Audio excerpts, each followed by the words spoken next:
يا ربي صل على المختار طه البشير واغفر لنا كل زله وامحنا في النظير يا ربي صل على المختار.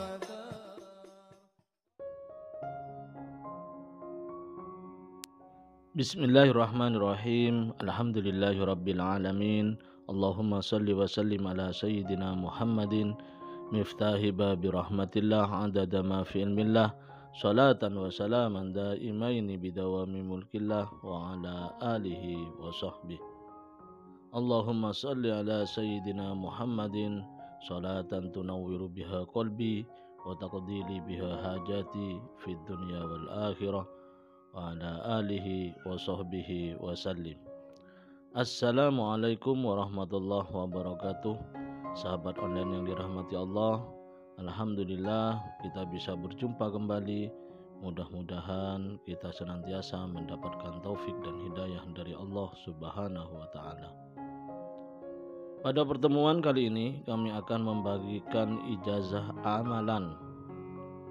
Amalan ini diijazahkan oleh Habibana Abdurrahman bin Abdullah bin Abdul Qadir bil Faqih Malang. Insyaallah segala hajat terkabul dengan barokah membaca amalan ini sesuai kaifiyah yang akan dijelaskan oleh beliau Habibana Abdurrahman bin Abdullah bil Faqih berikut ini.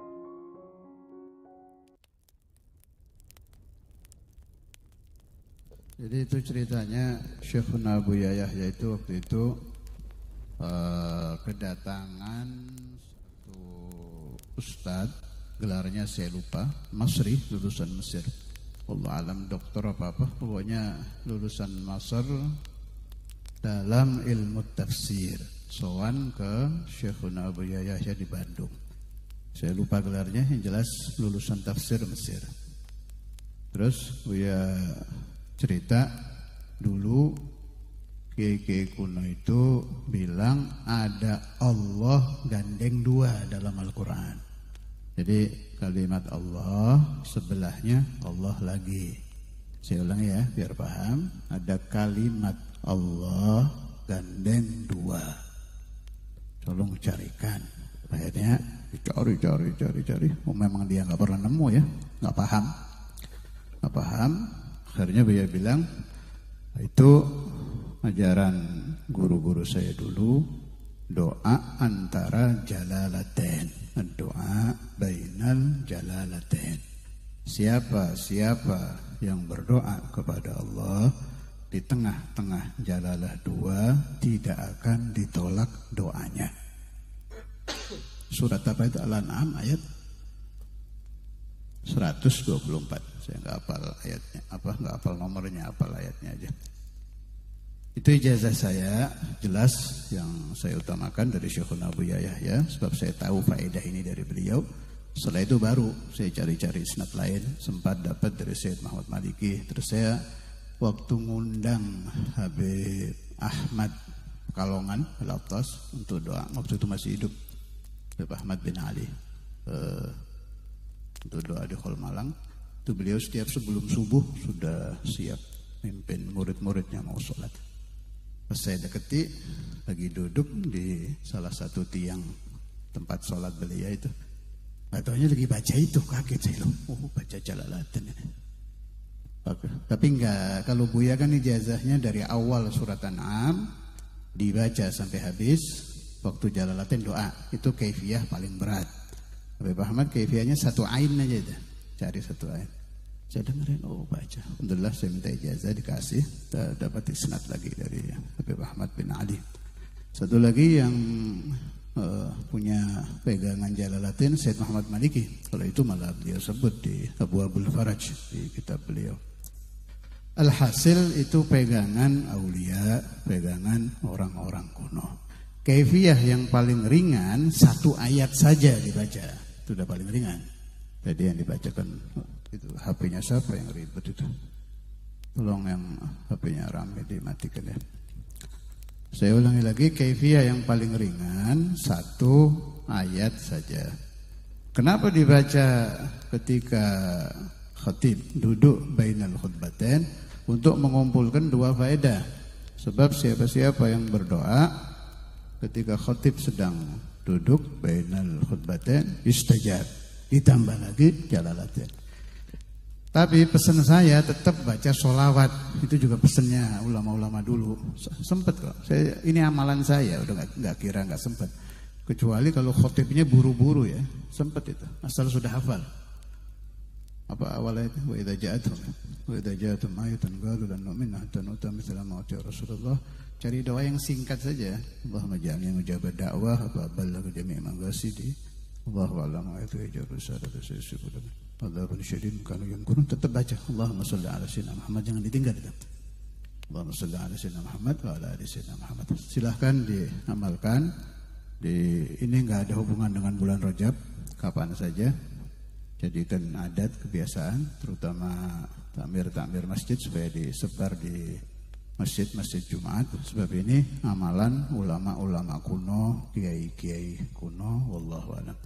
Tadi masalah Sayyidina Ali yang dibacakan Buya Anom itu nanti diulang saja rekamannya, diulang. Siapa-siapa yang menulis kelahiran Sayyidina Ali dakhalal jannah.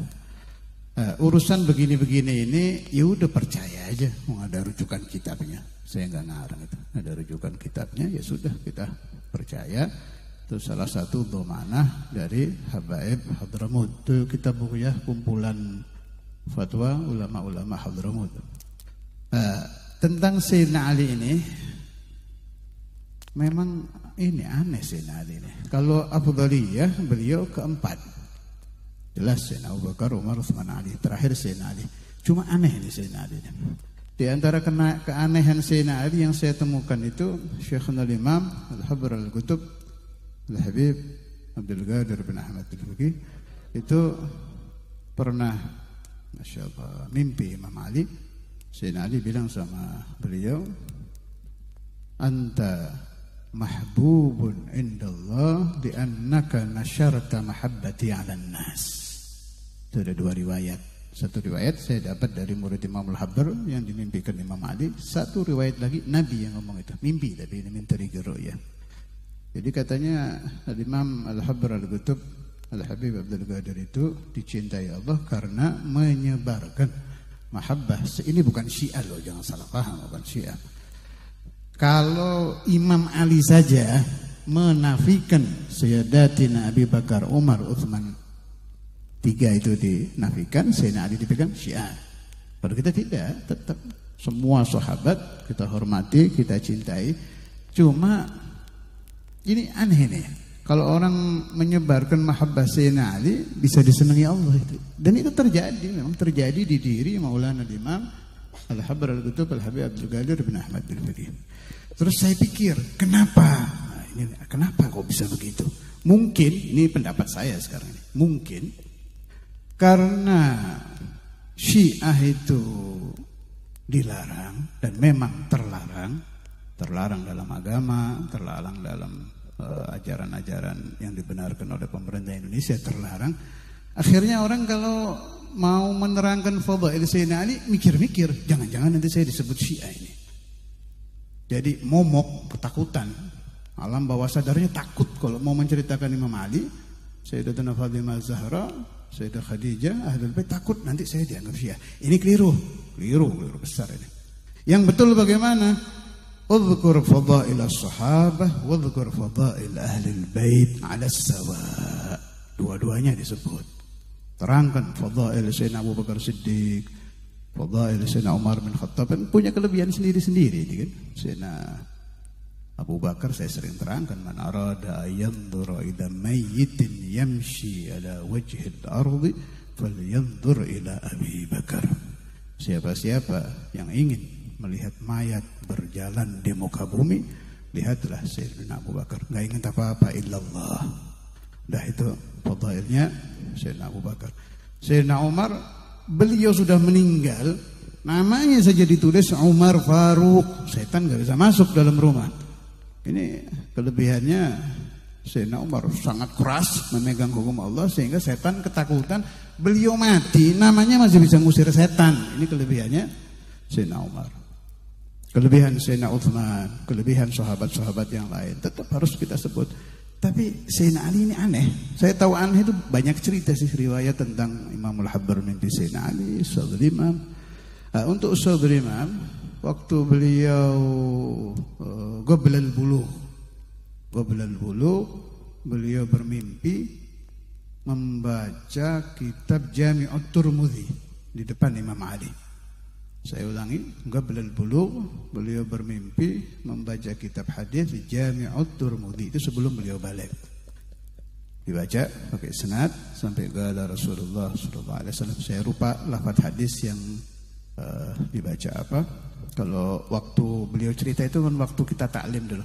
Saya, Abdul Qadir, Habib Muhammad, Syarif Omani, Syarif Khadijah, 5 anak itu kumpul tabarukan supaya asrornya mimpi tadi mungkin biar kena anak-anaknya, suruh baca satu-satu kitab Jami'ut Tirmidzi. Semua baca satu-satu.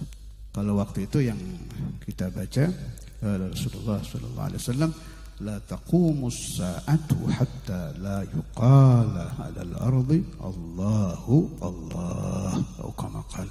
Tidak akan bangkit hari kiamat sehingga tidak ada manusia di muka bumi yang membaca Allah, Allah. Kalau masih ada orang berzikir Allah, Allah, tidak akan bangkit hari kiamat. Kembali ke ru'yah tadi, begitu Saudul Imam selesai baca satu hadis, Sayyidina Ali berkata, au kama qala, saya enggak hafal lafadznya, au kama qala, ilmumu akan menyebar, merasuk ke pelosok-pelosok bumi. Itu bisyarah dari Sayyidina Ali. Makanya saya punya paham, oh berarti Sayyidina Ali tidak kira bohong. Jangankan Sayyidina Ali, dalam kaidah ilmu ru'yah, ini tadi mertua saya Habib Utsman kan baca manaqib satu ayahnya kan, itu kalau bahasa Jawanya sakti mandraguna. Sakti betul lah. Mertua saya ini juga sakti, abahnya juga sakti. Makanya saya gak berani kawin lagi. Takut saya nanti ditiup sama anaknya. Waduh, ini hati-hati. Yang kawin sama turunan Bani Utsman, Idrus, hati-hati. Salim tuh hati-hati. Sakti-sakti, jangan macam-macam.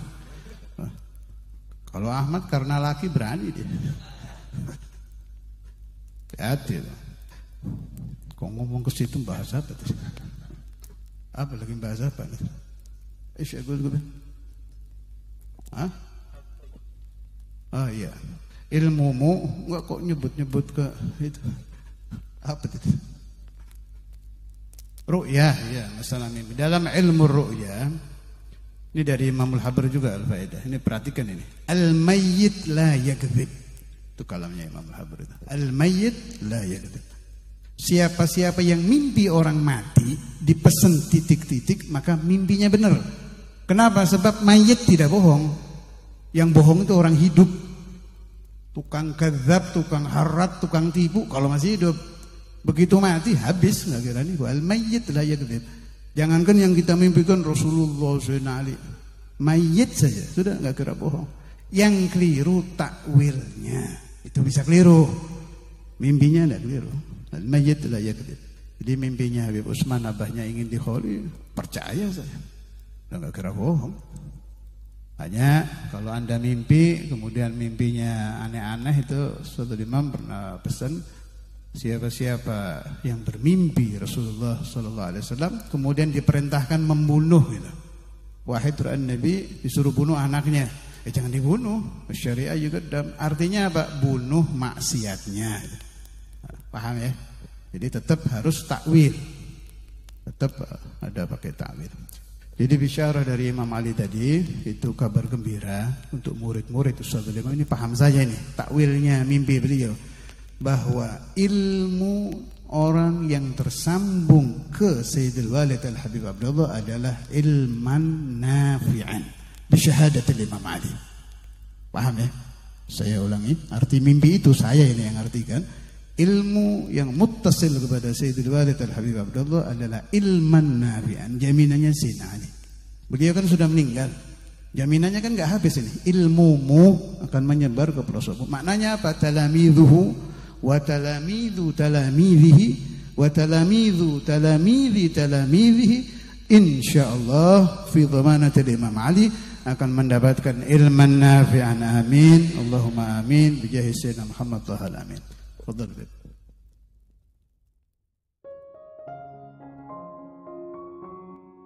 Alhamdulillah, kita telah menyimak penjelasan dari beliau. Semoga ilmu yang telah kita peroleh ini dari Habibana Abdurrahman bin Abdullah bin Abdul Qadir bin Faqih Malang menjadi ilmu yang bermanfaat bagi kita, keluarga, dan anak cucu kita. Wa idza ja'atuhum ayatun qalu lan nu'mina hatta nu'ta mislama utiyah Rasulullah. Allahu a'lamu haitsu yaj'alu risalatah.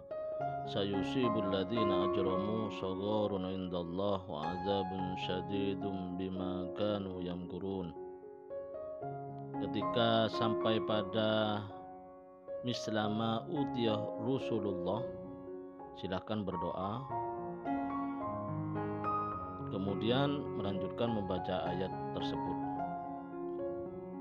dan jangan lupa membaca sholawat terlebih dahulu. Semoga oleh Allah kita dipermudah untuk istiqomah mengamalkannya, dan dimudahkan segala urusan, dilancarkan rezeki, dan dipanjangkan umur dalam taat kepada Allah Ta'ala. Amin ya rabbal alamin. Wallahu a'lam bisawab. Semoga barokah dan manfaat. Assalamualaikum warahmatullahi wabarakatuh.